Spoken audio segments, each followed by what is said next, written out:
everyone, and welcome to another episode X-Men's Judge Your Favorite Comics. Today we are talking about Powers of 10 issue 2. And joining me today, the X-Men 4, that's Hickman 4, that's what we are calling ourselves now.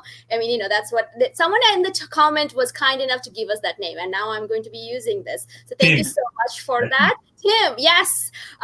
Thank you so much for naming us that. And I am your host, Fariha, and joining me, Zach, Tyler, and Peter. How are you all doing today? I'm doing great. Happy to be here. Happy to be talking about X-Men. Isn't that the best thing ever, right? This is your best part of your week? I mean, I'd be doing it anyway. This way I'm just televised. That's the only difference for me. Yeah, you televise, your brand is going somewhere. You're just, it's just fun to talk with your friends. So before we get the show on the road, I do want to say that it's a very breezy day here in Maryland, and which means my internet is worse than usual. There may be a time when I may be dropped off, but these gentlemen will be here. They can continue the discussion, and I'll be right back in. And also because we are such a lovable, small business oriented, we don't edit things because we don't have time for that. So you gotta have to deal with it. Hashtag deal with it. So that was subtle shade at me, I'm sure. No. Listen. If I could do that, if I had time and all that, I would have been all up on it. But sadly, life and work keeps me a lot busy. And I'm not also as good as Peter. Peter's on point on things. I'm not. But anyway, with that out of the way, so today we're going to be talking about Powers of 10, issue 2, which continues Hickman's takeover of X-Men. That's what I like to call it. And what's our initial reaction? Peter, how about you start us off today? Oh wow, I never go first. Yes, I'm changing it up. So look, I think for a few weeks now, people have been saying about the past issues, this is as great as X-Men comics have been in years, which it's a fine reaction. Everybody's got their own scale. And for me, I've been kind of holding back on that kind of reaction because I felt like that they haven't been full of narrative. They've been gorgeous. They've been full of interesting developments, but it hasn't been like a story I've been able to get really excited about. This is the first week of this run of Powers of 10 and House of X that I have been able to legitimately say, based on plot, this is one of the most exciting X-Men comic books that I've read in a long, long time. I think all 4 plots here were stunning. I think they all contained revelations that made me gasp. I had to keep shutting it and physically catching my breath. And I think R.B. Silva's artwork here has gone off the scale. Some of the illustrations, especially in the first section with Magneto, are blow up and post on your wall quality. So this to me was almost a perfect 5 for 5. I'm fascinated by it. I'm obsessed with it, and this is what I really was hoping for from Hickman. I'm so happy we have arrived. That is a astounding. What's the word for it? I'm astounding review from Peter. Guys, I've been up since 3 a.m. today. Just things are going to be very, very like this, and we're not going to edit this. So get ready for this. This is another thing. My internet should shut off right now. Anyways, that was an astounding review from initial reaction from Peter. And I don't do effusive praise just for fun. No, I'm not one of. Sometimes I see certain websites. It's another 10 for 10. It's a new number 1. It's 10 for 10. I'm like, that loses meaning. You have to have a bell curve distribution of your likes and dislikes, and so I really try to reserve. And I can tell you, I do about 2% of all ratings that high, and this is one of those comic books. Those who are joining us, or those who have not known Peter like we do, Peter rates comics based on it will be 3.67 out of 5. So there's a system here in place. So Peter does not give 5 out of 5 easily, right? This is so yeah. So that's where we are starting. Tyler, 5 out of 5, or is more of a 4.03? Where are we at? I think we are kind of at about pi. No, I'm kidding. I think it's around 4.8.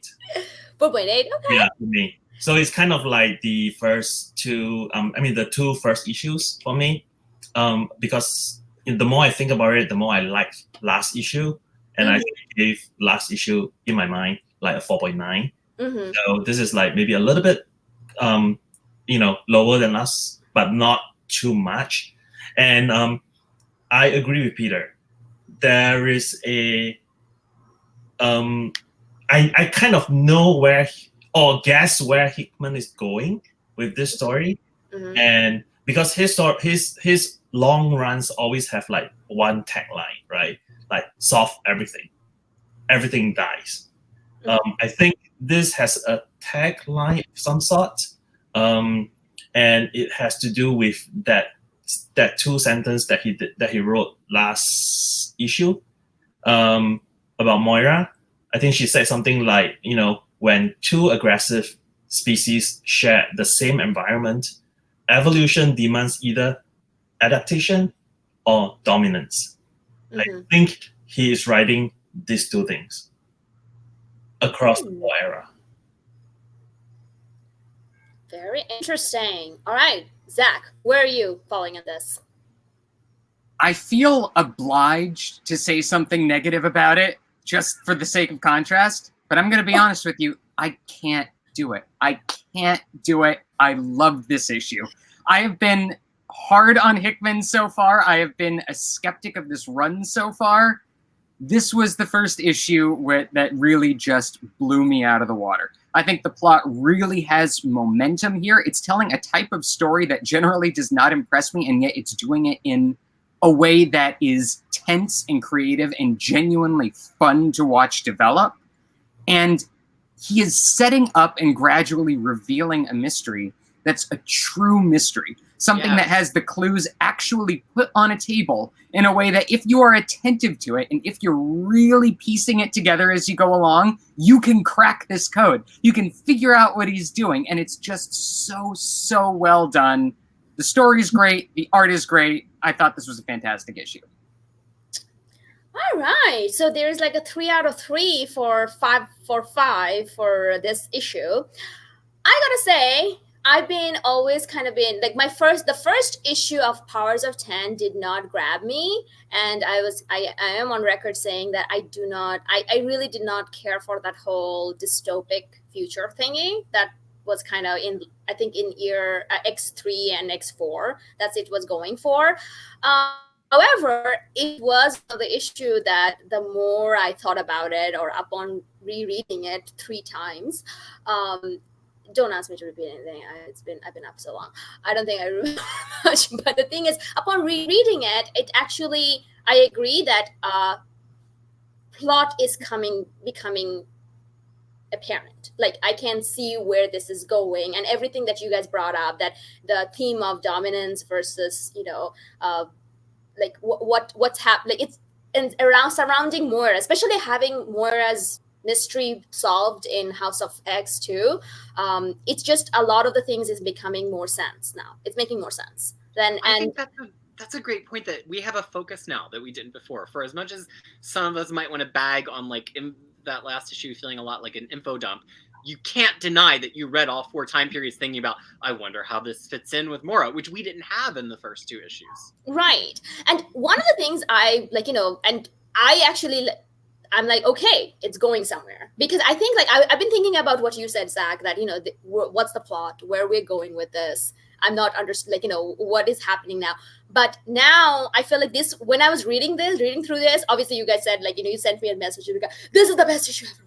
And then I'm like, oh my God, these guys loved it. What is this about? So as I was reading it, and then I was looking for, I was sure that I'm like, well, maybe a plot is becoming to, appearing over here. And then as I was reading it, I was thinking about that comment of yours, and I was like, oh yeah, look at that. There is something is going on. Whether I like that something or not, that's a different thing, but something is happening. Something is going on. So with that out of the way, that's kind of like what we're going to be. That's our thesis statement, let's just say. I want to say that, go for it, Tyler. Yeah. Now, I just have one comment about the structure of this book, right? Like typically when you do this time jump thing, you're trying to tell, say, what has become of this character that we like, and it goes through time. But I think in this issue, Hickman wrote it slightly differently. He has a common theme across all four sub-story, period of time. Right. And he plays with that theme, and Right. I think that's a pretty interesting structure for me, I think. And also the characters are different. The group of characters are different. I don't think I've seen that when there's time jumps happen. I mean, in the first two is Xavier and Magneto. That's Right. But the thing is, other is like complete different. Well, with one character connecting them, it feels like that, right? Like. Well, I mean, for me, it's more like this, right? The first, the first power of Zero. Mm-hmm. It is Xavier, Moira, Magneto. Mm-hmm. Seemingly opposing forces coming together, to stand against humans. Well, Right. before we get ahead of ourselves, let's kind of introduce that time period, shall we? Peter, do you want to just give us like a brief overview of? You're an overview guy. Do you want to give us a brief overview of our first time period, X to the power of 0? Sure, and So let's before- just. sorry, and then I. sorry, Yeah, we're just working it sorry. out live. We're working it out live. This shit is not getting edited, so deal with it. # deal with it. That's the commentary for the day. No, I just wanted to say that one thing, it came be very apparent to me. I don't know whether you guys felt that. I felt that the dialogues and everything was a little bit heightened compared to other times, or is it just me feeling that way? Because I felt like everyone was talking like Shakespeare. I specifically made that comment out loud in the room as I was reading. The page turned before we got the alas poor Yorick with the skull. I had just said, wow, this feels like awfully Shakespearean. And then I turned the page. I was like, yeah, I clearly. Well, I think hit it on the nose. that is just Hickman speak. I think that to a large extent is just the way he writes dialogue. And for some characters, it works really, really well. When he's writing kind of a sassy robot from the future, it's great. When he's writing Magneto, it's great. Other times it comes out of a character's mouth and you wonder why they're speaking like a character from, Jacobian theater. But that's the way it is with him. But which to me especially is weird for Mora, because Claremont writes her heavily so that you can pronounce her accent in your head. And when I'm reading her like saying whole phrases where she's like, I cannot dinner without, like the way that he writes her, it's not me doing an accent, it's just the scattered way that he writes her. I'm like, why is Mora speaking in complete words? I'm so confused because it's just so new to me. Yeah. Okay, so now back up to Maria. Yeah, I don't know. For some reason, I'm like, what's happening? I don't know whether because I'm sleep deprived, work has been really hectic for me. I'm like, this is a bit what is happening right now. But we began. One thing I want to say though, I really love the beginning, the quotes at the beginning. I'm really enjoying them. I don't know. I think do you feel like it sets the scene for what's to come? Do you feel that way, or do you feel it sets the scene and it sets the theme? And the closing quote is set up, I think, both to make us reassess everything that we've just read and to sort of set our expectations accurately or falsely for what we're going to read next. And I love that the quotes often are not actual quotes. Sometimes they're quotes from the issue, but I don't think they've all been quotes from the issue. And somebody else who's been doing that really interestingly over the past year is Al Ewing on Immortal Hulk, has been using really fascinating quotes from classical literature and history to introduce each issue. And it's almost like the same thing where you read the issue and then you go back and read the quote and go, oh. And I really actually think it's a really effective literary device, especially for Hickman to be attributing quotes to characters that we're seeing who aren't actually saying the quotes. I don't know. I think it adds to that heightening of it, that like somebody's out there excerpting quotes for us of things we're not even getting to witness. I just feel it heightens the sense of drama to me. Tyler? Yeah. So as I was saying, I think what we are seeing is a common theme, and the common theme is opposing forces coming together to face a common enemy. And here the opposing forces is Xavier and Magneto coming together to face the opposition or the impending opposition from humans. So there's one thing which I think I mentioned to you guys before. If this is a retcon, I don't like it. Well, let's talk about whether it's a retcon, because there's some deduction that I think we can do here about when this scene is taking place. Okay. Oh yeah, let's do some math. Are you ready? With that overview guy, go for it. Okay. So we are in x to the power of 0, which, to remind all you non-math nerds, is 1, not 0. And in this, we see Xavier and Moira rock up to a famous island, if you've read X-Men, Uncanny X-Men 150, where they go to chat with Magneto. And this is the recruiting of Magneto that we saw on the timeline last issue, which happens in year 43 of Moira's life, which tells us some interesting things about where it can be placed. So it's just their conversation. They have to convince Magneto to take off his helmet. Funny that we were just talking about that, Freya and I separately, to allow Xavier to share Moira's lives, all 9 of them, including a life that she spent entirely with Magneto. Right. So this was the thing is that without House of X2, it doesn't make much sense. You're like, okay, like where is happening and stuff. But now, having read that, like, and we talked about side-by-side effect of it all, it now all of a sudden like, is this life 10? Is this life 11? Where is it? What's happening right now? So, Zach, why don't you get us started? What was your thought about that? So in terms of time placement, I am fairly convinced that we're looking at a scene that is taking place either right before or right after or even during the events of Uncanny X-Men number 150. We have a Magneto in his classic supervillain costume based on this island where he is in 150. And we have Xavier and Moira rocking up to him in the very same boat that they are using to go to the island in Uncanny X-Men. All right, so time out. Let me just point out to you the utter fun of being friends with Zach and having these conversations with Zach. We're in chat, just chatting about the issue at all hours because we're both night owls and on opposite sides of the globe. And I'm like talking, and Zach says, "Give me a minute," and I'm like still talking. He's like, "I said a minute," and then sure enough, 60 seconds later, he comes with the panel of the boat, not like a character or anything, but just the freaking boat, which is.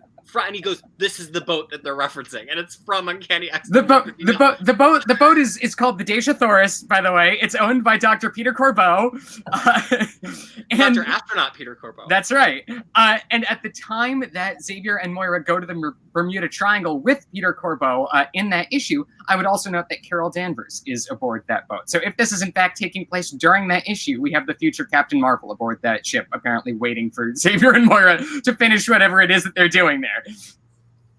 That was we just hit like peak nerdness right over there. And I just blanked out at that time. I don't know, it was sleep. But I'm not done with the nerdery yet. I'm not done yet because thematically, I think it works for Hickman to be setting it in 150 because that is really the issue where Chris Claremont gives Magneto his turning point as a character from this sort of over-the-top Silver Age megalomaniacal Lee and Kirby villain into being really an increasingly nuanced anti-hero for the remainder of Claremont's run. So I think in the same way that Hickman used last issue with Moira's multiple lives as a way of, to his mind, sort of explaining how she developed all these crazy various traits in one person, like why is she a scientist who also knows how to use an assault rifle? Mm-hmm. This is Hickman's way of explaining why does Magneto go through this really, really profound, unexpected change right around this one issue. But I really like the idea that he felt there was a change in him because he nearly killed someone of his own species. Like, he's becoming the person that he really doesn't, that he's opposing. That I like that story more than him suddenly realizing that, my way doesn't lead to where I want it to go. So that's why you are not liking the. That's why I don't like this retcon, where it is placed. So that's my feeling. Like, maybe he was already thinking about changing, and this happens after his attack on Kitty. But on the X-Men or whatever, I can't remember whether he left the island after that or he stayed there.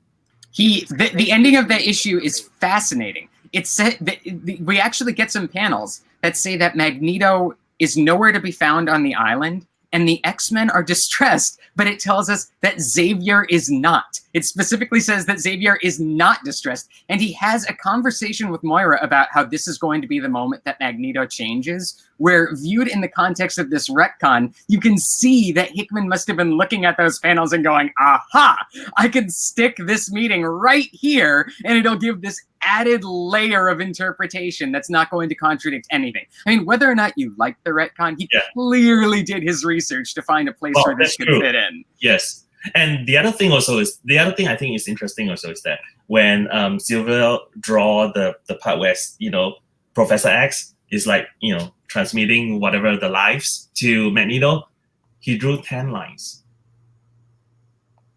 That's right. Is this life 10 or is this life 11? Huh. So that actually brings up, that's a perfect segue to the question I have, because where we left off Moira and Professor X could still be walking around. He was still walking around. He still had use of his legs, and over here he's in the wheelchair. And that's why I had the question that I wanted to ask my experts. Where do you think this, like, what happened in the middle? Did I miss something? Because no. This is at the time when this would take place, which is in year 43 of Moira's life, and as we've pegged down around Uncanny X-Men issue number 150, Xavier was not able to walk. Xavier has gone in and out of a wheelchair at various points in X-Men history. He was in a wheelchair at the time when that issue occurred.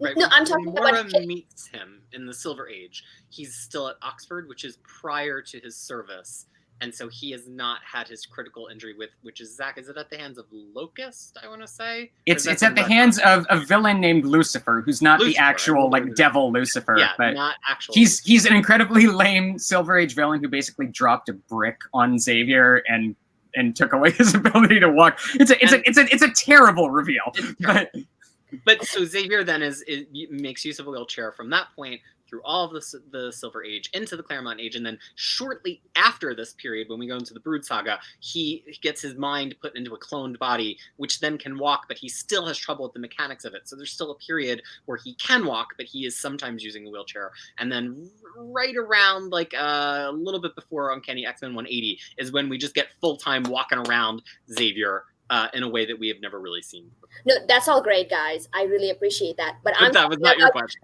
That is not my question. My question is, in Hickman's Moira's life, where is this happening? Is this happening in life 10 or is this happening in life 11? I think, with apologies to Tyler here, I think the most straightforward answer is simply to say it's happening in life 10.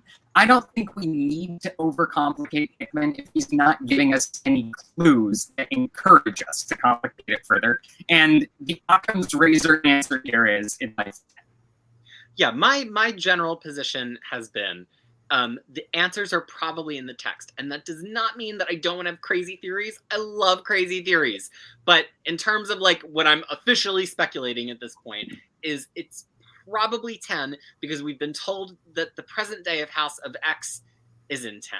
Now, you could take the perspective that the future scenes will get to that, or maybe not life 10, wink, wink, and that the present day scene is life 10, and that maybe the past scene is life 11 because she's now fixing things from all the other scenes. You could go there. That's fine. I think that makes a certain amount of sense. But just for the sake of this conversation, all of my comments are as though it is life 10. Yeah. I mean, I'm not strongly leaning against in one theory or the other, but I do think that it kind of makes sense, in the face of that big reveal that you two are talking about. This is 11 for me. Okay. It's fun when we don't all agree. No, to me it was 11 too. Like I thought it was 11 because I thought it was 11 because it's like in life 10 they said like, oh, they went and recruited Magneto. I don't know.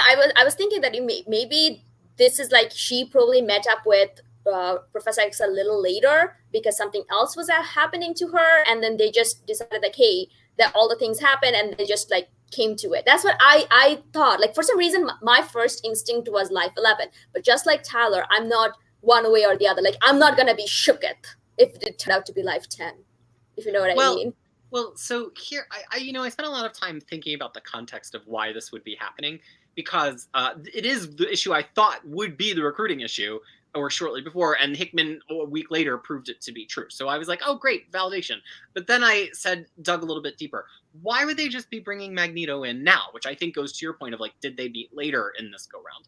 And I think even if Moira's thesis statement all along has been like, we've got to be together, there are reasons why she might have wanted to wait this long based on what she knows from other lives. And there's reasons that Xavier may have not been open to it before and is open to it now, including the fact that Dark Phoenix saga just happened and that Cyclops is like on leave from the team, and he might be feeling, and the mansion's been destroyed, and he might be feeling particularly vulnerable. But that said, this does not have to be happening during 150. It could be any point prior to 150 where Magneto is occupying the Octopus Cthulhu island. Assuming that Xavier and Moira can borrow Peter Corbo's boat. Right. Assuming he's not using it for like a fishing expedition. But I just want to put in a couple more things because I on this one. So one, this is where the art, Silva's art on Magneto here is it's breathtaking.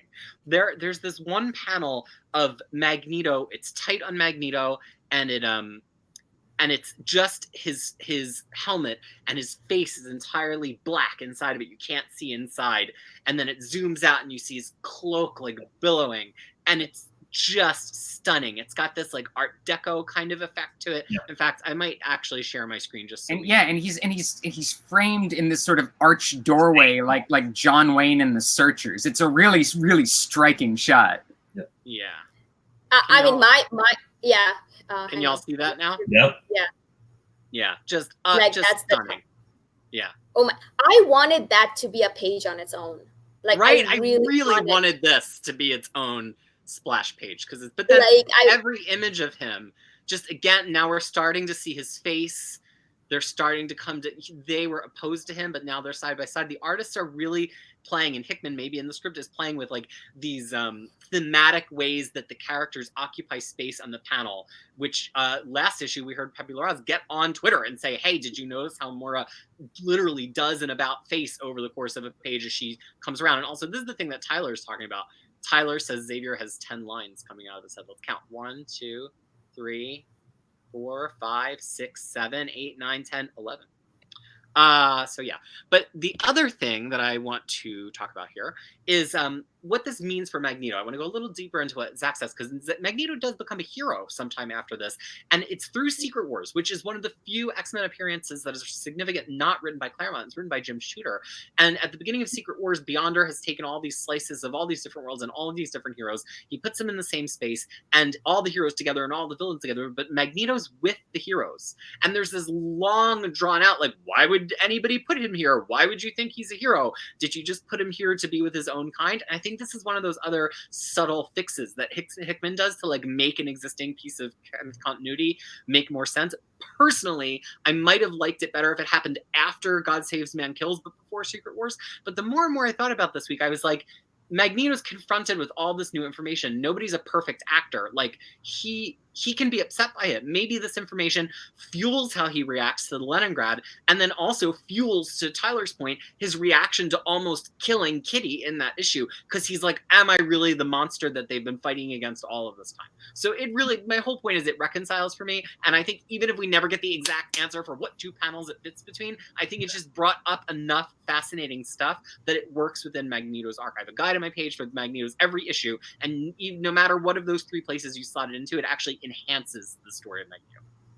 I want to bring up a couple of other. I'm sorry. Go ahead.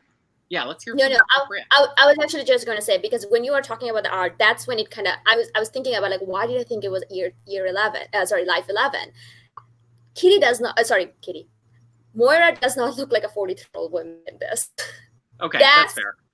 That's one of the reason I was actually thinking, because he drew everyone to look younger, like it looked like, Magneto looks younger, obviously, like, typically I'm known to Octogerry and Magneto most time, but the thing is, like, everyone, like Kitty's looking, Moira looking so much younger here. Like, that's why I was like, is it life 11? Well, even Xavier looks pretty young, but still, I think that's just everybody's being drawn too young on these pages. That's what I just wanted to bring up, because I was thinking, I'm like, why did I think it was life 11? I was just So anyway, Zach, you were saying something. Sorry. So I just want to highlight a couple of things thematically as we go through this, because we've touched on them before, and I think Hickman will touch on them again, which is at one point during this sequence, Moira poses to Magneto the question, in this world, who determines what is truly good and what is truly evil? And Magneto gives the really striking answer, I do, I decide. And as we continue to see the theme developing here of Magneto and sometimes Xavier usurping roles that are traditionally ascribed to God, this is a big one right here. This is Magneto giving to himself the role of moral determinism that should rightfully belong to a divinity. So that will come into play here as we see it will turn out a little bit of a biblical motif developing across the series and across this issue. The other more comic booky thing is that there are at least a couple of scenes when Magneto is getting flashes from other Moira's lives that we know come from comic books in the 616 timeline. So I just want to point that out, that we have Magneto in chains in that sleeveless outfit with the big M on his torso, which is from the cover of Uncanny X-Men 200, which is the trial of Magneto. Yeah. And we have Magneto battling that big-headed monster creature, which is in fact the Shadow King, which is a reference to an issue of Uncanny X-Men number 275, where Magneto says in flashback that he once fought the Shadow King. And we never get any further details about it. We never find out what his battle with the Shadow King was or what it was about. But that's the image that we're looking at there. So you have to ask yourself which life that might have come from. Is it from life 4, which is very similar to 616, which she married Xavier? Is it from the redacted life 6, or did something similar enough happen to Magneto in Moira's life with him in life 8 that she has a similar image? Right, and that's the question that I want to bring up there. That what does it mean that if this is indeed life 10? These events that we know happened in life 10 were going to happen in at least one other life that Moira's lived. That's which why is kind of her whole point. 11. Yeah. So that's what. So Tyler, what you saying? I said that's why this is life 11. So that could if it turns out in the end that this is life 11, that could turn out to be a piece of evidence in favor of that. So it also kind of brings up the point. Then every part of her life was 616. Like 616 is not one life that she lived, but pieces of it. I mean, on a technical level, I guess that's true, because she's not hopping through dimensions in the multiverse. She is living one life over and over again in the same part of the multiverse. But I think when we say 616 as a shorthand, we're talking about events in continuity that count in Marvel history. And the other lives that she's lived don't count in Marvel continuity because they'll get wiped out every time she dies. Interesting. One question I do want to ask in terms of that panel where all his lives are coming to him and he's screaming, where is the one that comes from where he's in like some kind of floating bucket, like, jail kind of thing? I do not know. That is the one image for which I have not found any visual reference. I think the one where he's getting hit by the Sentinel blast is actually a reference to the cover of a VHS copy of one of the episodes of X-Men, the animated series. I know that sounds ridiculous, but I did a lot of art research on this, and it looks like that actually is a little bit of a variation on that drawing. So that, apparently one of Moira's past lives, maybe life 6, was the X-Men, the animated series universe. God, wouldn't that be wild? That would just be they've done it before. They did it in Spider-Verse. Dan Slott basically made every Spider-Man story ever, with the exception of 4 they couldn't clear the rights on, part of official canon in some way. Hickman could be doing that. There is a precedent. Or it could just be a sly joke for people like me who took the time to recognize it. But that one of him in the tank with Nick Fury staring at him, I can't recognize it, and neither can anybody else that I've asked about it. So if anybody viewing this video can think of a visual reference that's for, please tell us, because it's been driving me nuts. If you can't find it, well, you're not done with Marvel Universe yet, because you have read everything up to 2007, right? So it did not. I've read everything up to 2007, and honestly, thinking of a time when Nick Fury would be dressed like that with Magneto in a tank, I don't know when it would happen after 2007. Yeah, that's true. That is very true. And the thing is, like, this definitely is your building on fire right now? No, but I do have guys.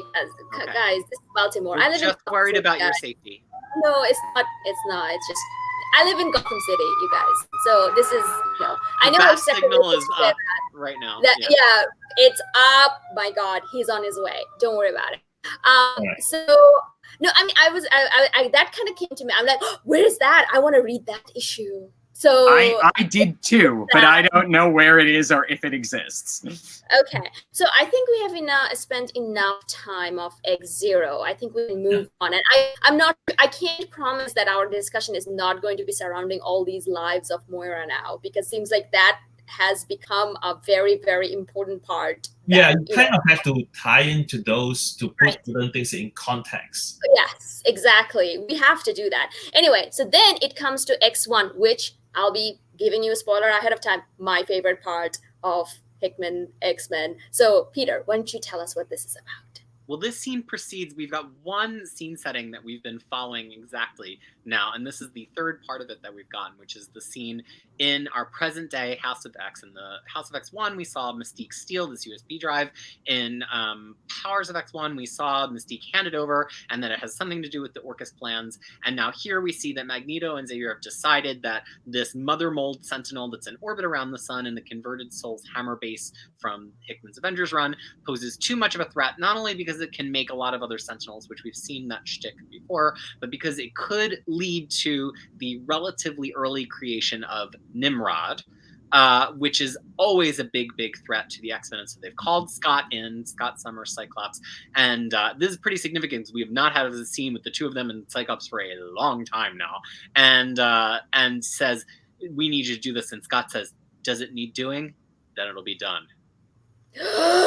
This was the sexiest scene. Like, I mean, everyone. There's a lot of thirsty Cyclops fans out there posting about those two.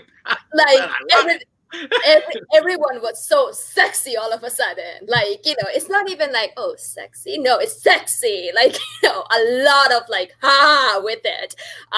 Professor X with his maker hat.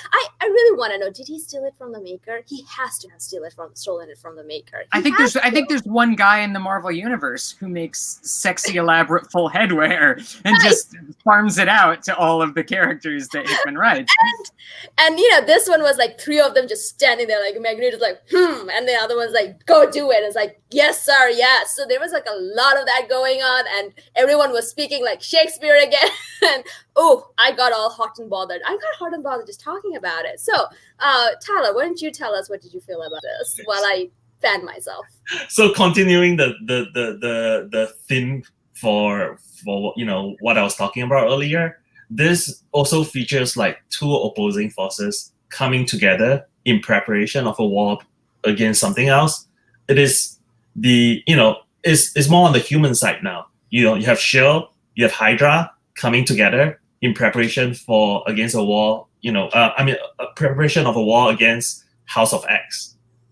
So it continues that theme here, and for me, this is kind of like, oh, okay, this is happening. This is kind of expected,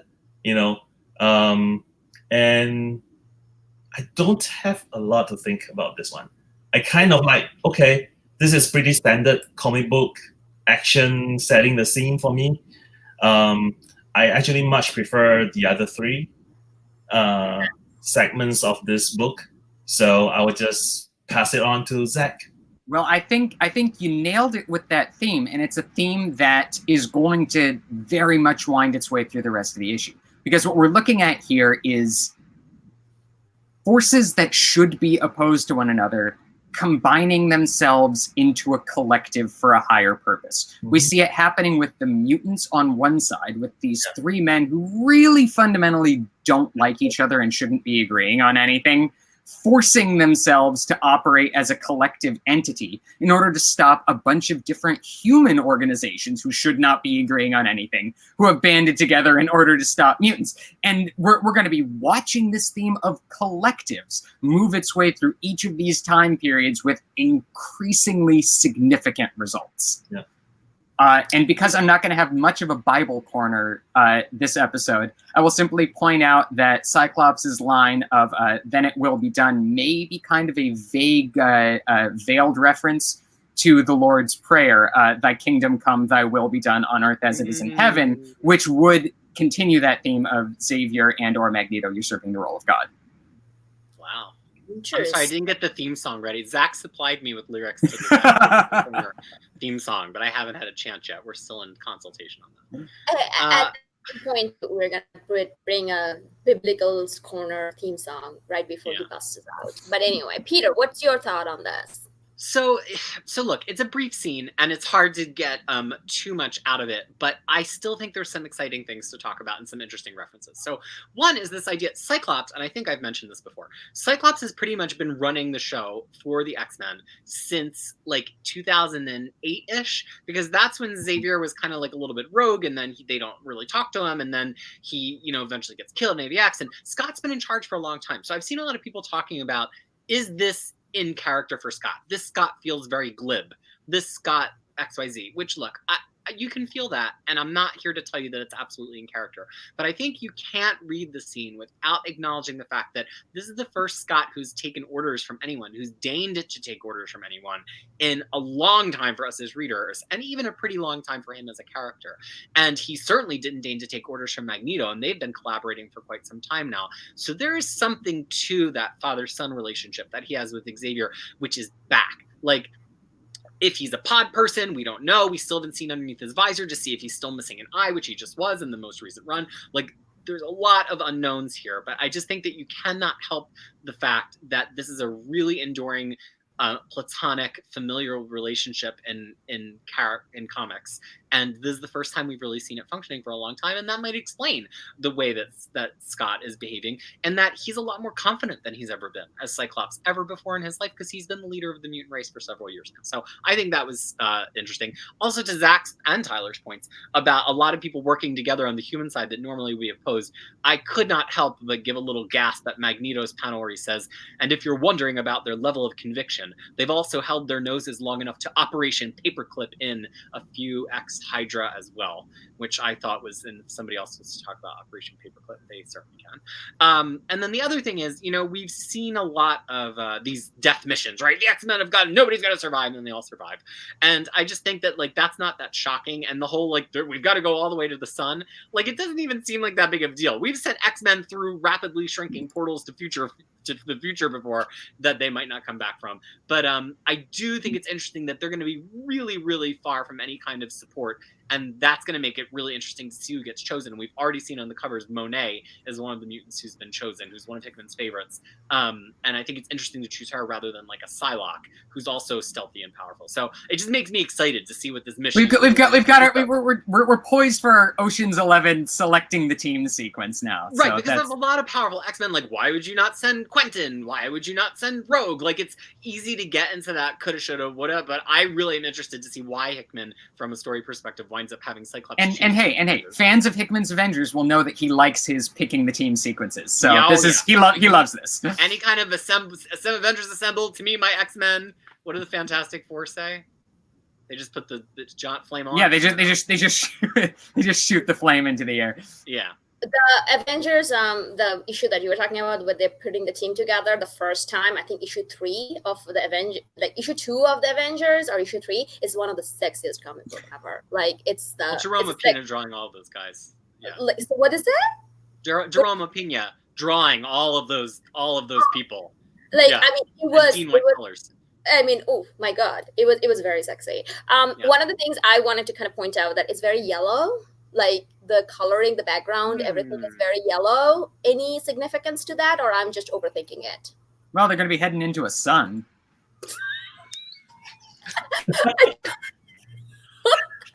Maybe a sun setting. I think I don't know. I'm in the story. It was because of the panels were behind. But was there any? I wanted to know if there are any significance about that. And also, I'm liking this Cyclops because he just came back from handing Sue Storm's ass to herself, with remember, because we are reading this in sequence, right? So this is him coming back from that, and he is just so full of poise. Yeah, he was sassing off to the Fantastic Four, and now he comes back and sasses off to Xavier. Yeah, and then he also had a Will Smith moment like this when he did that. Yeah, I love Cyclops. I think he's great when he's sassy. And then the last thing that I came that kind of stood out to me, that Magneto was okay with sword, like, all this other kind of aim, all of these people working together, but he points out Hydra, that they are working with Hydra. Like, that was his sticking point. Well, and he has a history with Baron von Strucker.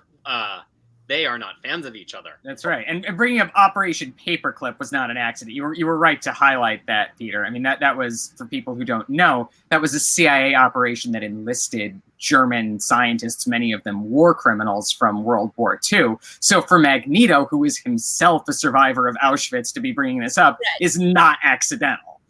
Right. I mean, and that, to me, that's what, that Hydra is always the Nazi analog from Marvel Universe. And the fact that as the Holocaust survivor, he's bringing that up. Like, it's like, oh, he doesn't care if these people are working together, but they even have Hydra. Like, that was his sticking point. It is like, how dare they? Am I allowed to curse on this channel? Yes. Curse away, it's a subtle fuck you from Hickman to former protege Nick Spencer, who did Secret Empire and was like, Hydra aren't Nazis, to have Magneto be like, those fucking Nazis. What? Oh, hang on. We can go on and on about Secret Empire because I have thoughts about that, children. But that's for another time. But the thing is, so come back, Peter. But to me, actually, remembering this, I think after reading this, I was actually thinking the previous one was Life 11 as well, because Magneto and Xavier are talking very differently for previously what we have seen to be Life 10. Well, to be fair, there has been, and certainly I think will be revealed to be, a lot of water under the bridge in the ensuing years. This is a big amount of time that's passed. A lot of events in X-Men history have passed. No, I get that. I get that. But to me, it felt like it's like a live, like it just like the character progression didn't go this. It just went dun, dun, dun, dun, dun. Like, that's where we ended up. Like, it just felt very strange that Xavier, we just saw, come be my friend, to be like, hey, let's get this done. Like, I just don't know. It just felt. Well, Xavier is just a weird Xavier in general. Like, I think you may be onto something with Xavier. I think Magneto seems very much the same guy, but there is definitely, and we've been seeing this since House of X1, there is something weird about this Xavier with the helmet on right now, and we don't quite know what's up with this dude yet. Guys, so, this is the maker. That's what this is. I'm telling you, I'm freaking out. It's not. So, any guesses what the helmet is? Well, we've been told it's Cerebro. Yeah, we're told it's Cerebro. We don't know quite what that means yet, or if there are details about the fact that he's wearing Cerebro that we don't know yet, except to say that something very odd is happening here. And also, I'll point out that Xavier was not on the Omega Mutants list in issue 1, and you would expect him to be. Maybe he's no longer. Because he's dead. This is the well, technically, this is Phantom X's body if we're following recent continuity. It's not even his body. Yeah. So he might need. And Phantom X. What even is Charles? Anyway? Wait, I'm sorry, but what even is Charles Xavier's body at this point? Which body? Like, he's been through like 7 bodies. This guy. Brain. And Phantom X's power is effectively misdirection through illusion. Yeah. Right. And didn't like Red Skull had his brain at one point, like Secret Empire during that time? And which body was that even? His brain that was shot out by Bishop and then reassembled molecule by molecule. Yeah, that brain. And Rogue like blasted to back to molecules in Dugan's Uncanny Avengers at the end of that arc.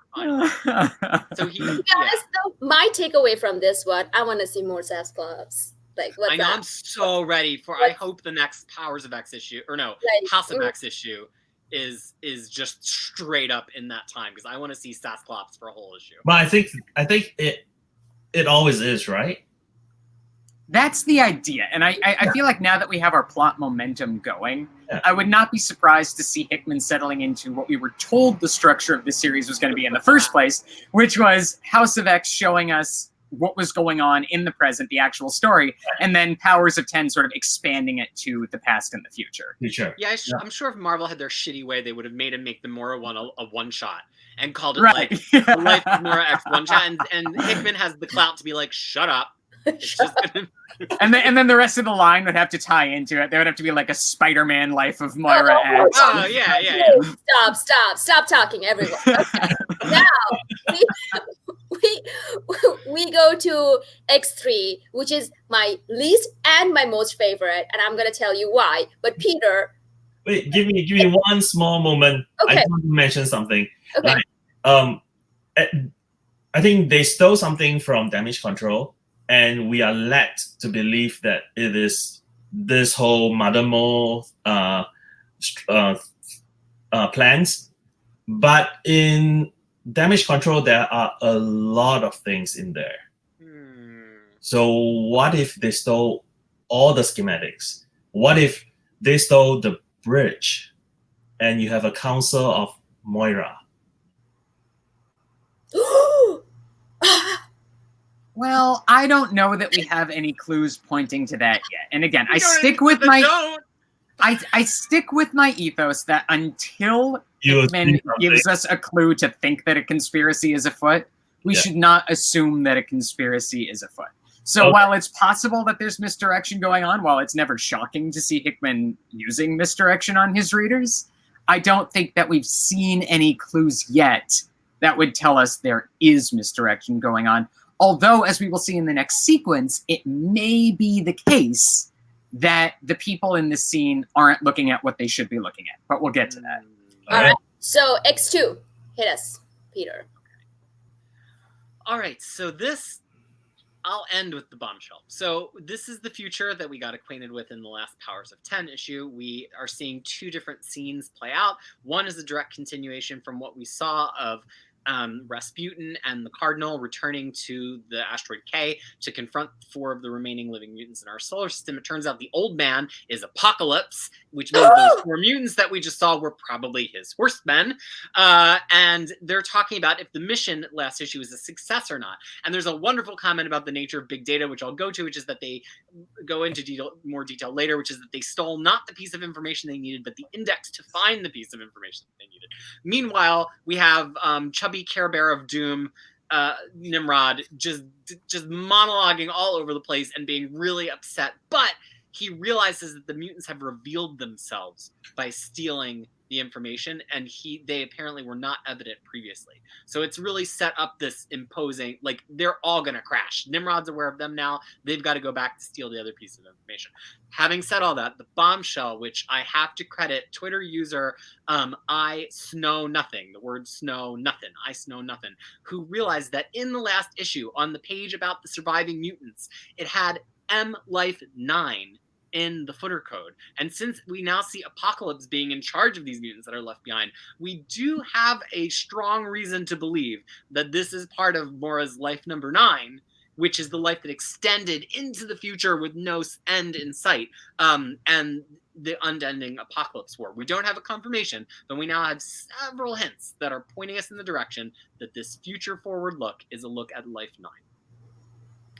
Right. So this is the issue. This is the part of the issue that I do not care for, and I also loved for a reason. So I do not care for the dystopic future aspect of things. I'm like, no, I can't take another one of this. I can't. Please stop. Make it stop. Oh God, please stop.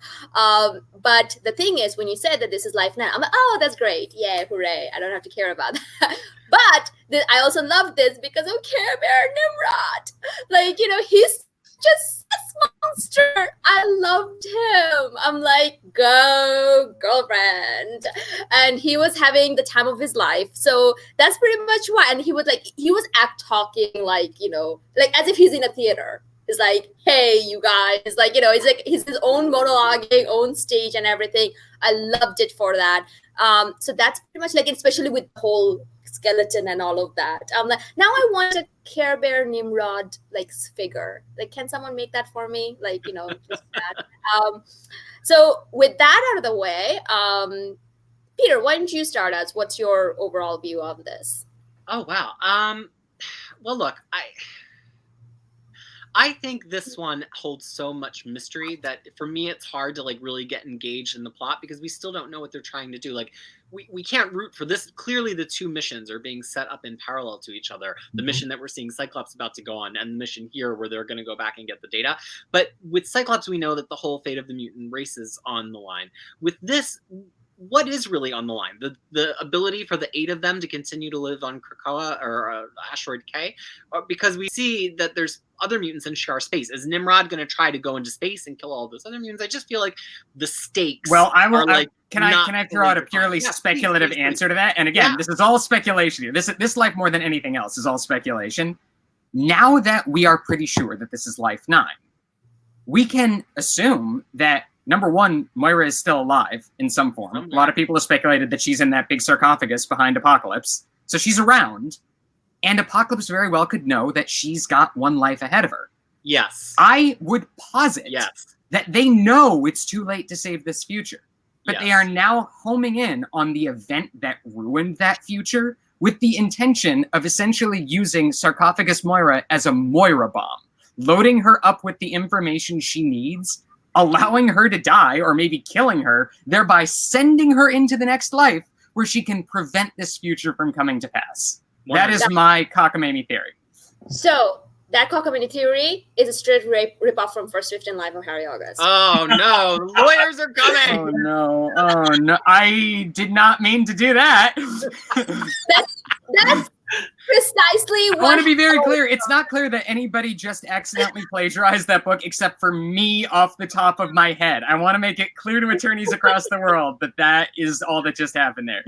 That's kind of what happened. Like, they know that Harry is the only one who can remember his past life. They go to him. They're like, you need to remember this. Shits are going down. You need to remember, go back, change this, find this guy, please help. Like, he's killing all of us because in that one, there's a lot of multiple people that can reincarnate. Like, because he's killing all the people who can reincarnate.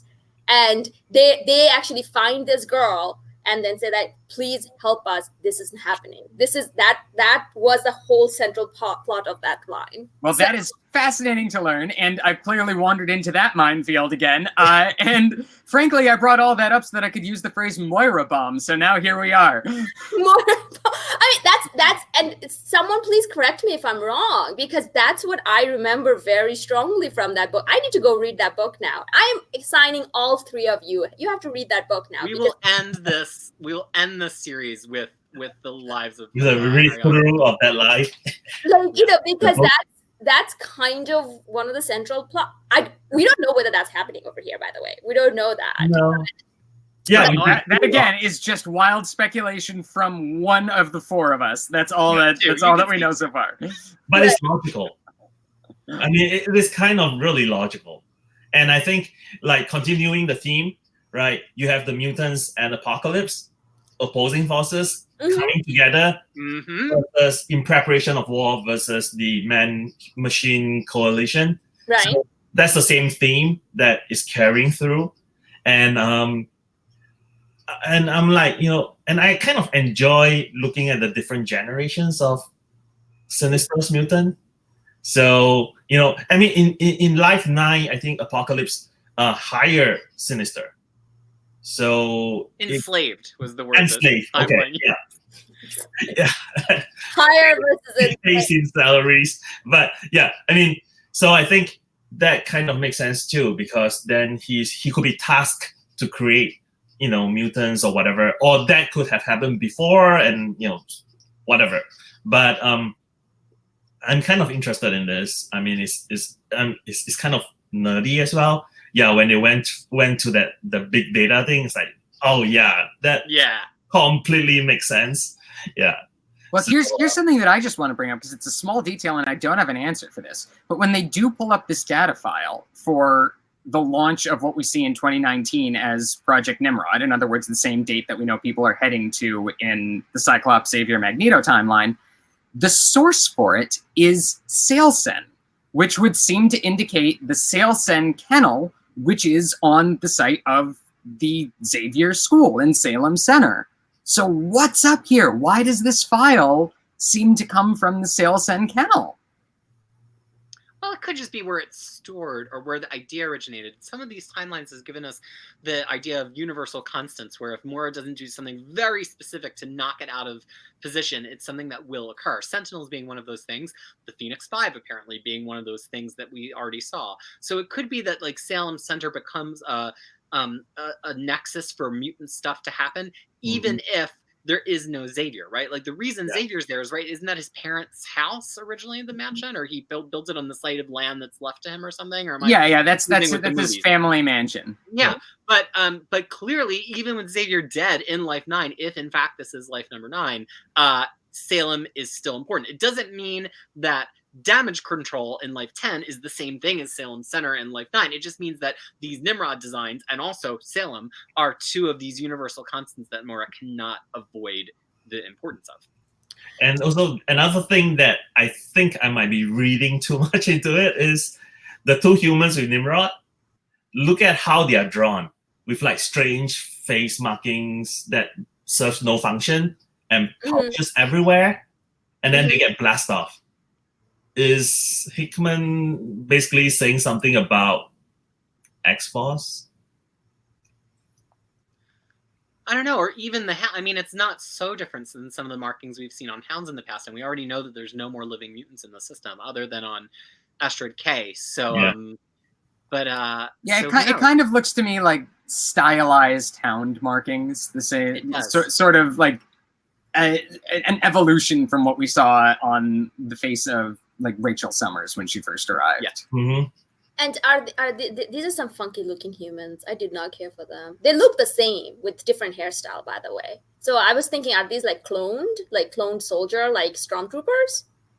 Like that's what they all look like. They look exactly the same. Look at them. One is like a little. Well, you have to kind of think like what humans are this deep in league with the machines. Like clearly they have an alliance, but I don't know if Hickman's going to go that deep into the story. But like, who are these human collaborators that are so intent on this ongoing mission of the machines, knowing the machines could turn on them at any moment?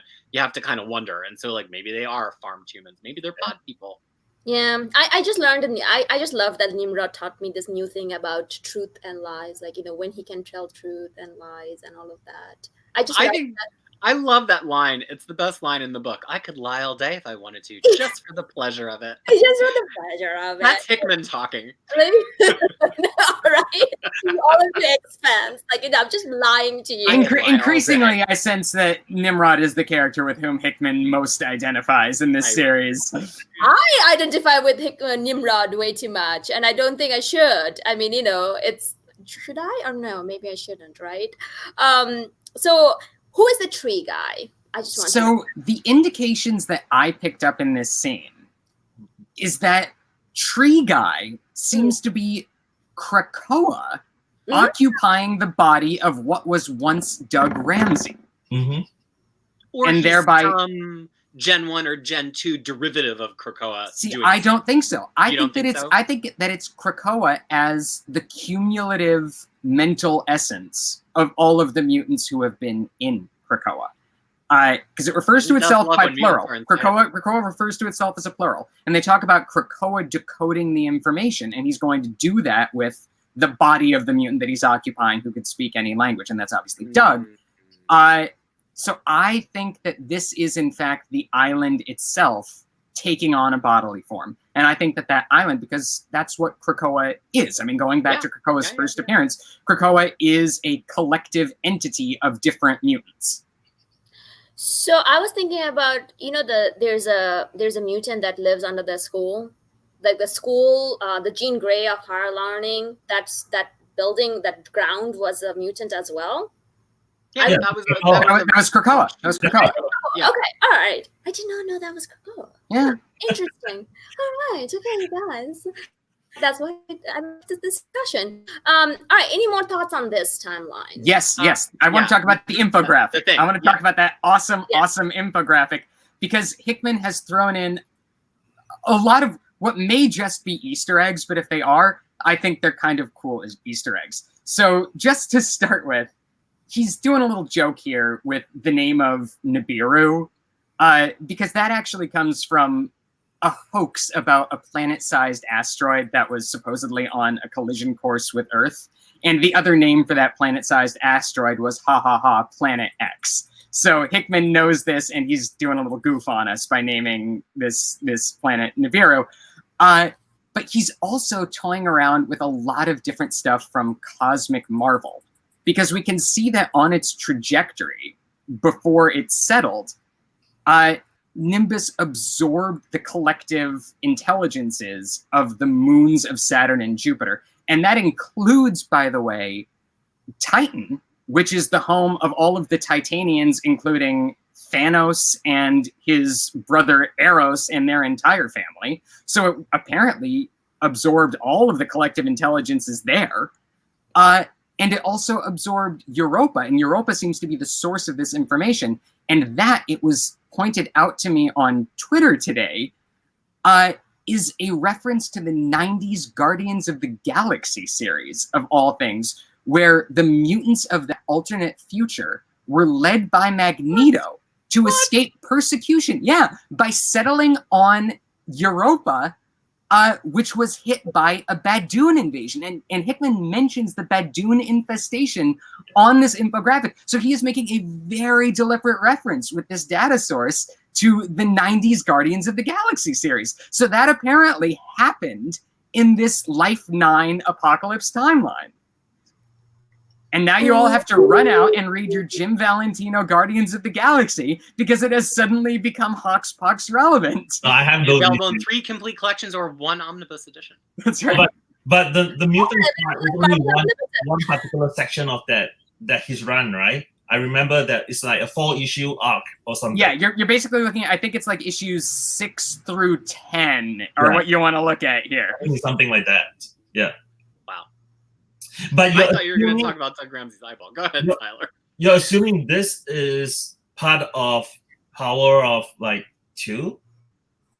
That's what I was not sure. If this is part of 2 or this is part of 3. I think because it's in the divide. It's the dividing section between 2 or 3, and I think the implication is that blue person is on Nibiru. Yeah. Yes. No. I don't. Yeah. I think you're actually right about it. I think I misspoke about the timeline. Although I guess technically we're not sure which life 3 is in. Yeah. But yes, this timeline, whatever it is, seems to be incorporating events from Jim Valentino's Guardians of the Galaxy. And again, that may or may not be of any import. That might just be a neat little Easter egg that Hickman is throwing in there for 90s fans. Right. Well, and the timeline is right, because he says the Badoon infestation of the early 31st century. And if I recall, Valentino's Guardians are in the year 3000. Yeah.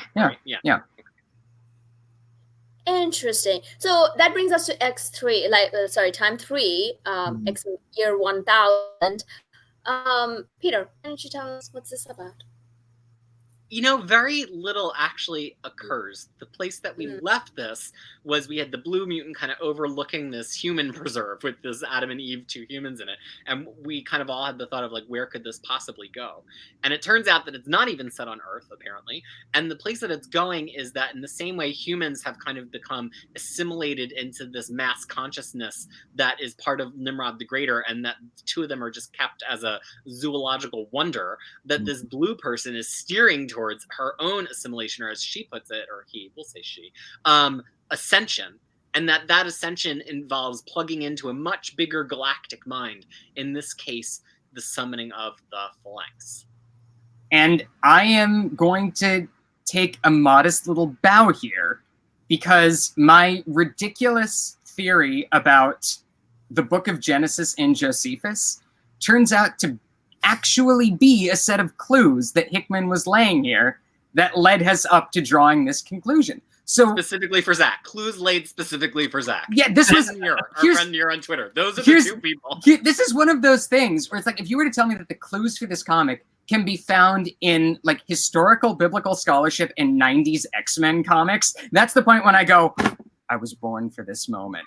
This is like literally the 2 things that I've spent the most time reading. So I talked, I think, in our first episode doing this about how the name Nimrod originally came from Nimrod the Hunter, who's a figure in the Book of Genesis. And how if you expand that to include the interpretations of the Jewish historian Josephus, that Nimrod was, according to legend, the person who started the building of the Tower of Babel, who challenged God and was punished for attempting to usurp God's authority. Now, had I made one further connection, I would have cracked this code. Because if I had looked back on my copy of the Phalanx Covenant from 90s X-Men, I would have known that when the Phalanx race is attempting to summon their brothers from the stars, they build what is called a Babel Spire. And that is what summons down the Phalanx to absorb and incorporate a planet on which they have settled. Those were, in fact, clues. Josephus, by way of the book of Genesis, were the clues to tell us the Phalanx was coming to undertake this ascension. And that is very exciting to me and to nobody else. Hey, listen, I am just giving you claps because, you brought this whole idea that biblical theme is running rampant in HiX-Men, and it paid off, guys. It paid off. Just a small correction. The spire is not for Fangs to come and absorb it. It's for the Technarch to come and destroy it. Because that is actually a Hickman retcon. And this is something that we should talk about based on his data pages here. Because, and this is, again, in no ways guaranteed, and in fact, contrary to best reading practices for Marvel Comics, he has flipped on its head what we've traditionally been told about the relationship between the Phalanx and the Technarchy. Yeah. So traditionally, the Phalanx were supposed to be a kind of bastardized race of Technarchy that the Technarchs rejected, and the Technarchs were the true race. That's what we were told until now. And now we learn that the Technarchy is in fact created by the Phalanx to absorb essentially the waste products of planetary civilizations that the Phalanx do not deem worthy of incorporation. But he also tells us on that data page that the Technarchs do not know that this is their purpose. They don't recognize other Technarchs, and they don't know that the Phalanx has constructed them just to consume waste. So the retcon can, I guess, fit with previous stories, because the Technarchy just didn't even realize that they were just basically a vacuum cleaner set up by the Phalanx. And I think... Go for it, sorry. No, I think this part also follows a little bit of the theme that is set up in the first 3 sections, right? Here you have the mutants machine, I assume. They are sort of preparing. And here is what I think is happening. They are preparing for war against the Phalanx. And when they say ascension, they are not saying that I am going to go into your consciousness. They are saying the other way. You are coming into my consciousness. Because ascension is described as, absorbing it into their consciousness. Here, they just say that, ascension. They didn't say anything. They didn't put in a context that I'm going into yours or you are coming into mine. Well, because it's neither. It's neither. Forming a collective means that they are not coming into ours and we are not going into theirs. We are forming one. We are forming one new entity made up of the sum of all of the other entities. And, Hickman on these data pages is talking about something that he was saying in, I think, a lot of his interviews leading up to this run, right? Where he's talking about the Kardashev scale, which is this scale that's used in theoretical astronomy to measure the advancement of a civilization based on their capacity to harness the energy of different scales of habitation, either a planet or a solar system or a galaxy. And the more advanced civilization, the more energy it's able to harness. So certainly what we're seeing as this theme develops across all these timelines of different groups of people and different civilizations forming collectives is them moving higher and higher on this scale in terms not just of their organization, but in terms of their ability to harness energy. And if we look back at the first House of X issue, as Peter moves his Warlock action figure gradually and loomingly toward the camera, if we look back at the first House of X issue, we have this quote about Krakoa describing things in exactly those terms, saying that Omega-level mutants were the most important resource for Krakoa in order to form a more effective dynamo. A dynamo is a machine for generating energy. That's what Krakoa is. It's using Omega-level mutants as a resource to generate energy for some purpose. These are not people being treated as individual human beings. Right. Which is, again, reflected in Sinister's fourth breeding pit, which is Omega-focused, although it's the one that winds up bringing everything down. I mean, some of these themes are starting to emerge. The theme of who's in opposition to each other that Tyler's been talking about, the theme of the generation of energy for the purpose of the collective rather than the empowerment of the individual that Zach is talking about. These are themes that are starting to repeat across all four timelines as we're getting deeper into the story right now. And one question here that I think is a standing question is when Moira talks about breaking all the rules, which direction is she planning to break them? Has she learned that the mistake in her previous lives is that all of her mutant allies were too individualistic and they needed to subsume their individuality for a collective purpose?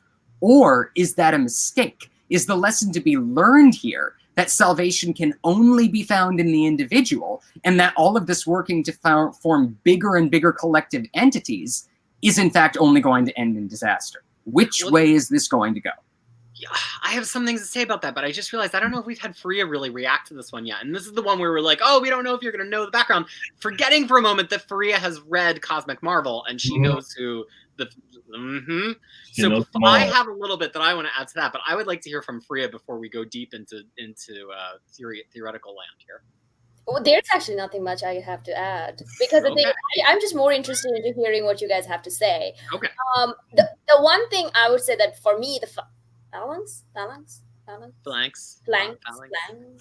Phalanx is, I mean, it's originally from ancient Greek. I go with phalanx. Yeah, phalanx.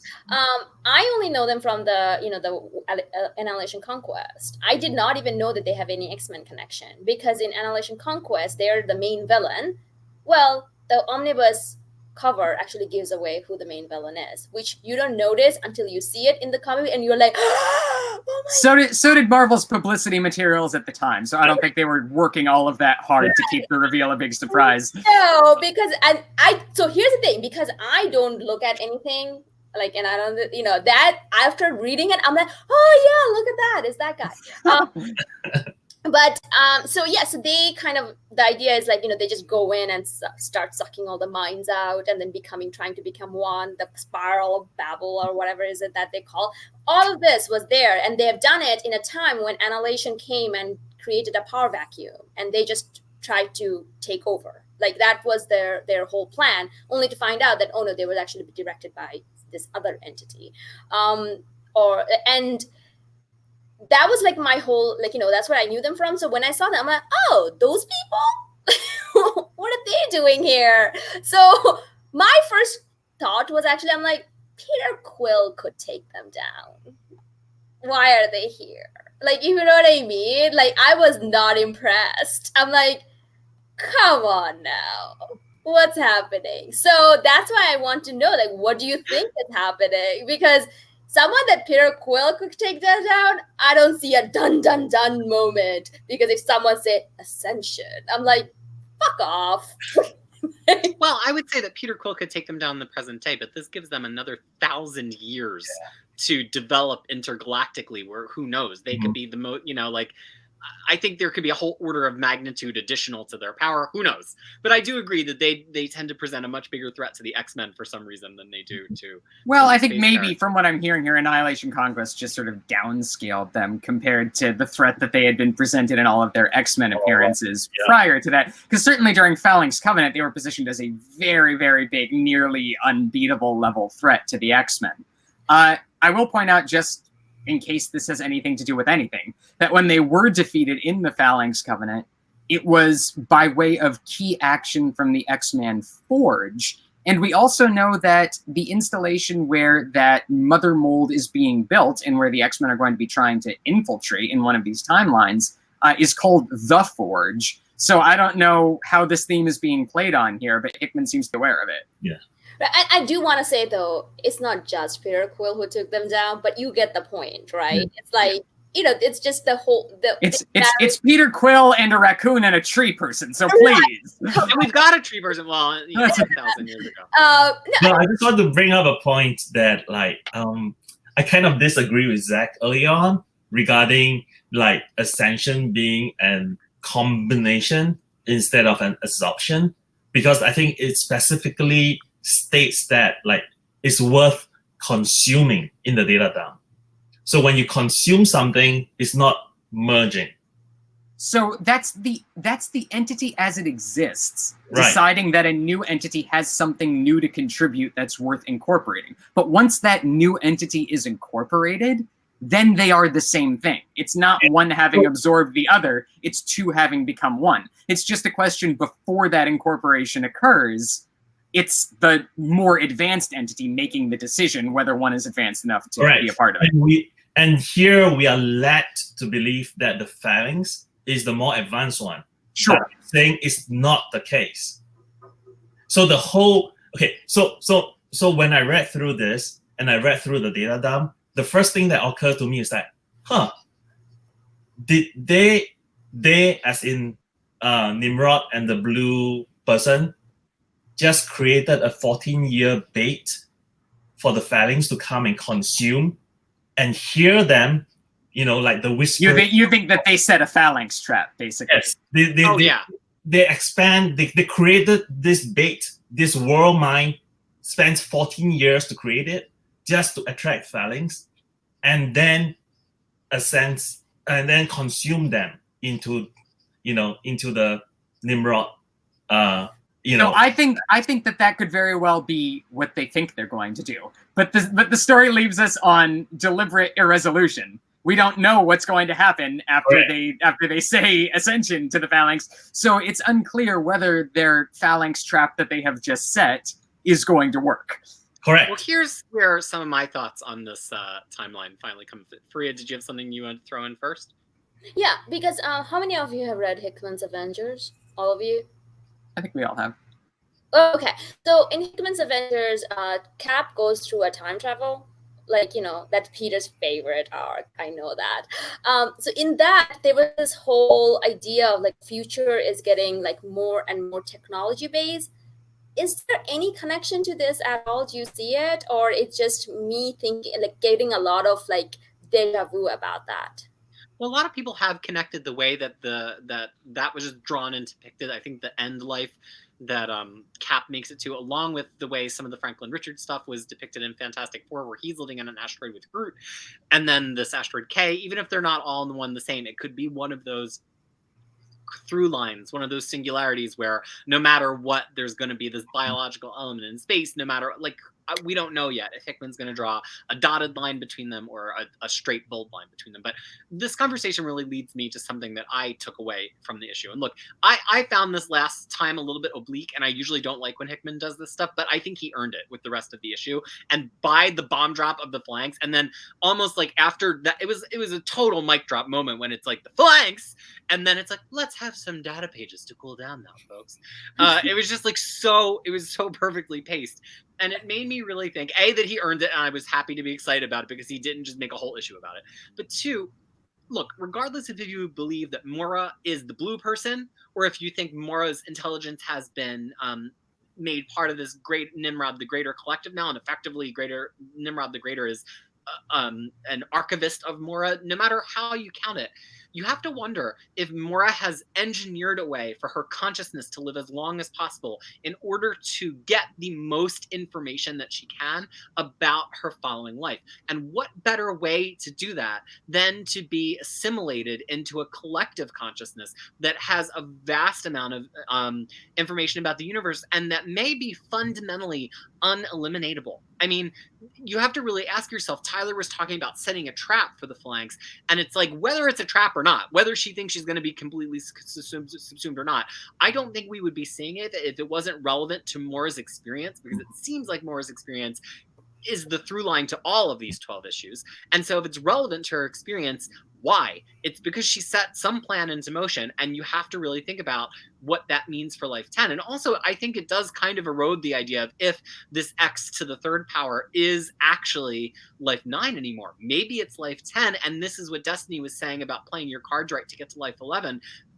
Or not. Maybe if Mora lives forever, eternally, as part of a collective consciousness, she never restarts the lifeline. Right. Well, it opens up all of these really sticky philosophical questions of what does reincarnation mean? What does death mean Yeah. once you've become a part of a collective entity? I mean, who is Moira anymore once Yeah, she's and does Phalanx? she reincarnate even as psychologically an individual person anymore? So Right. I think that it all of a sudden is really mattering which one of the lives we can place this in. 9, 10, it has to be 6, 9, 10, or 11. Mhm. And it's fascinating no matter which one you put it in. And then I'll also point out the Phalanx Covenant that I was paging through earlier, jokingly, but that side mission about the spiral or the spire was unfolding not in the pages of Uncanny X-Men and X-Men, but in the pages of Excalibur, of which Moira McTaggart is a cast member of that. That's right. So she That's right. absolutely, in our 616 continuity, has gotten involved with a spire before. Coincidence? Or is this Hickman again? And a Toying- technarch in the form with the mental functioning and memories of Doug Ramsey. So we've got a lot of overlaps with what we're seeing here in that story. Yeah, and I think the thing, and I'll end on this point for me here, but I think the thing that this is doing that makes me okay with the retcon in a way that I'm not usually is Hickman's not telling us anything had to be different yet. He's telling us we can read things differently if we want to. Now, Xavier is more on the broken side of that because now we have to assume he had this crazy knowledge all of the time. But now you have to go back and read an ulterior motive into every Moira encounter. And you're going to start soon having to read an ulterior motive into every Krakoa encounter and every Doug Ramsey encounter because they're all important to her plan to break the rules. And I think that, going back to what Zach said very early in our chat today, the fact that he's writing a mystery where we have all of the clues already available to us and it's on us to put it together is something that's extremely hard to do in comics, and it's very, very satisfying to read. Yeah. My one thing I want to say that what do you think happened to the rest of Marvel Universe in this X3? Or they don't matter, nothing matters anymore?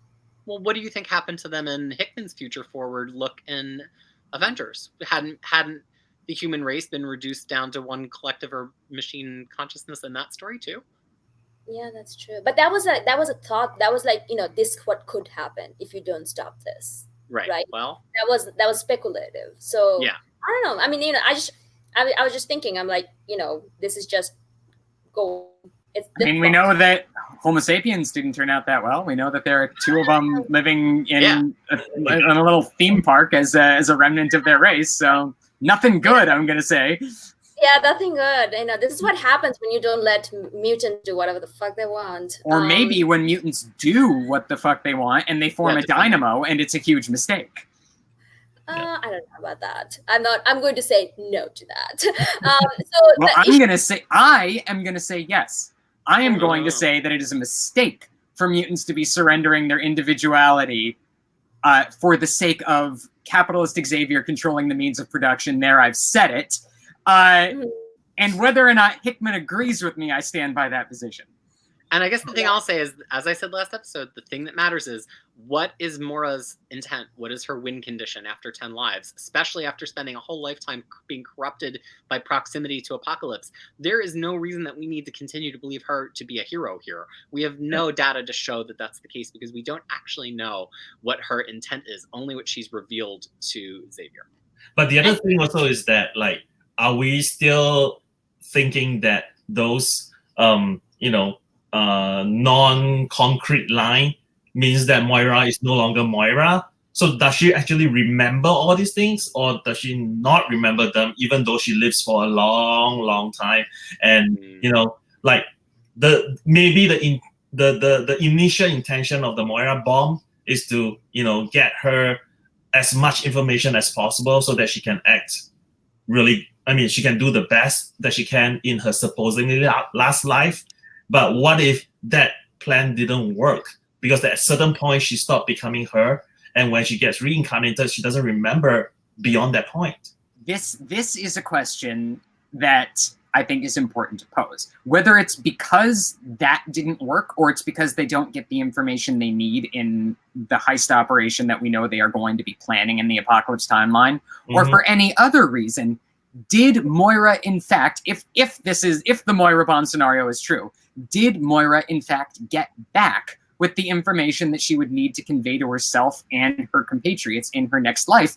Or are the X-Men about to blunder into disaster because she, in fact, didn't get the information that she was going to need for them to be able to stop this moment in time. Interesting. And if you see her life, those like 9 and 10 just moves that. Well, we're going to be seeing those two lives now converging on one point in history. They're going to be racing headlong toward that activation of Project Nimrod. And that's what we're going to be watching happen as this series continues. So And, does anyone, I mean, we discussed this earlier, offline. What are your thoughts about the silhouette that the phalanx, was drawn on the page? Boy, I puzzled over it. I was trying to see if I could recognize that headwear and those shoulder blades, and this is another thing where I cannot place it. It looks vaguely like Galactus, it looks vaguely like the Celestials, but it doesn't actually match anything exactly that I can think of. Again, if anybody recognizes what that's from, or maybe it's just a Jack Kirby pastiche, please tell us, because I do not know. my first thought was Hela. I don't know why I thought Did the Phalanx absorb Asgard? That would be wild. I don't know. No, that was the first thing I was like, Hela, for you. Stop I being mean, my stupid. first thought was this eternity. By the way, I also read it the first time while I was getting a pedicure, so there was a lot of pampering going on while I was reading it for the first time. So just letting you know. So the issue ends with what I am saying is Professor X's wedding vows to Magneto. You must see by now there is no you and I. There is only us. We are together or we are nothing. Again, encouraging us to reread the Xavier-Magneto relationship in the context of collective minds. They are no longer individuals. They are one. They are part of a dynamo. They are but resources for the mutant race. Maybe that's why Xavier is wearing the helmet. All the minds are... I think, bingo. I think that's it. I think that Cerebro in this context is not just telling Xavier where mutants are and allowing him to locate them. I think he is the minds of all mutants as one through that helmet. And this is a very swanky wedding vow. That's what I gotta say. We have now become one. And our title for next issue, I think, has been decoded as Once More Into the Breach. Is that right? A lot of breaches people are going into in these storylines. Well, that is obviously a quote from Shakespeare's Henry V. Once more into the breach, dear friends, once more, or close the wall up with our English dead. So, ominous words of wartime. Mm-hmm. And you have to wonder what the breach is going to be in the X to the power of 0. What is the first sort of crux that Mora flings herself into in trying to put right what she's learned from her previous lives? It's the only one that doesn't have a looming disaster in it right now. So that'll be actually one of the most interesting things for me to see how that tracks to the theme. Mm-hmm. So with that, we're going to leave you for one more week to mull over this, to listen to all of our analysis, and please go back, and if you want to follow our previous ones, you can find all the links over there. You can follow us on our Twitter, our Instagram. The links for all of that is below. If you want to go to Peter's channel, Crushing Crisis, that's where you can get all the collected editions needs. You can find out where that all the issues that Zach talked about this episode. Where can you find which collected editions they are a part of? And what order to read them in? Yeah. What order to read them in? Peter has the answer for you. Also, Peter and I did a very interesting thing about answered some of the X-Men burning X-Men questions that an X-noob and expert can come up with, and then see how we answer each other's question. That will be in Peter's channel, and the link for that will also be down below. So if you want to go follow that, you can find that as well. Next week, we're going to be back with Powers of 10. Oh, really? Is it Powers of 10? Oh. It's two Powers of 10 in a row. Yeah. Okay, 2 Powers of 10. So Powers of 10 3 will be, and we may be joined by a very special guest. We don't know yet, but maybe. Tune in, keep an eye out for our social media, and you're going to find out about that. This is the time of our series when we bring in heavy hitters, like when X-Men, little tiny X team is doing their thing, but they need to bring in Wolverine to increase sales boost. That would be that episode next week. Maybe. We don't know yet. You heard it first, special panelist Hugh Jackman on next week's episode, so tune in. I was just going. Oh, you just gave everything with your theory. We think, but anyway, subscribe, rate, leave us comments. And if there's something we have missed, let us know. Thank you so much, guys, for joining me again. And I have learned so much today that I have overlooked. Yeah. So thank you. And we will be back next week for X-Men Judge your favorite comic, Powers of 10, issue 3. Good night, everyone, and have a safe week. Bye. Bye, everyone. Bye. Good night.